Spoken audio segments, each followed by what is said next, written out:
Konon dikabarkan di suatu desa di pinggir hutan, ada sebuah gubuk tua dan reyot.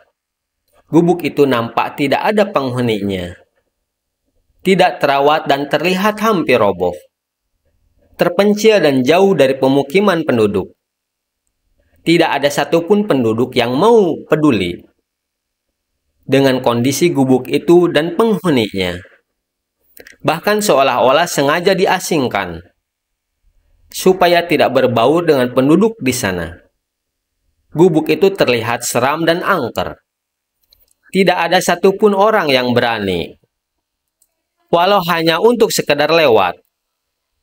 Suatu hari sehabis Isya menjelang malam, seorang anak laki-laki berusia 7 tahun, katakan saja namanya Andi, yang masih duduk di bangku kelas 2 SD.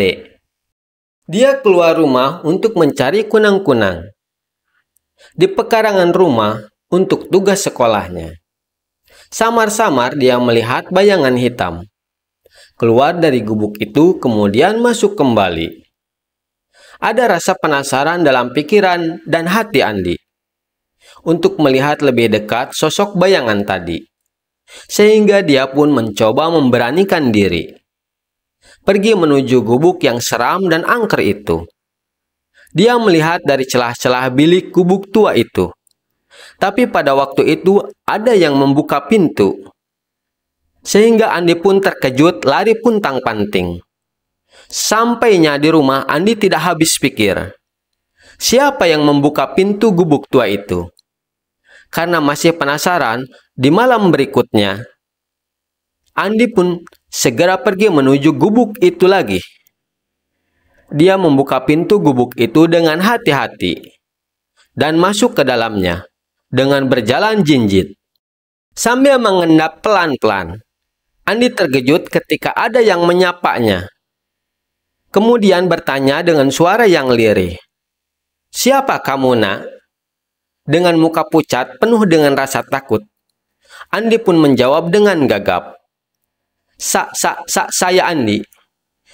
Andi begitu sangat ketakutan ketika melihat ada seorang nenek-nenek di belakangnya dengan rambut putih dan berwajah seram. Lalu si nenek itu berkata, "Jangan takut, nak." Kemudian si nenek mengajak Andi untuk duduk dan menceritakan peristiwa 30 tahun yang silam yang menyebabkan wajahnya bisa seperti itu. Terluka karena disiram dengan air panas dan diusir oleh anak kandungnya sendiri karena tidak bisa memenuhi keinginan anaknya.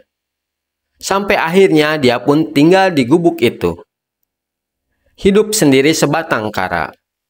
Andi pun merasa terharu, ikut sedih dan iba dengan peristiwa yang dialami oleh si nenek. Sehingga akhirnya Andi pun sering berkunjung untuk bermain dan menemani si nenek.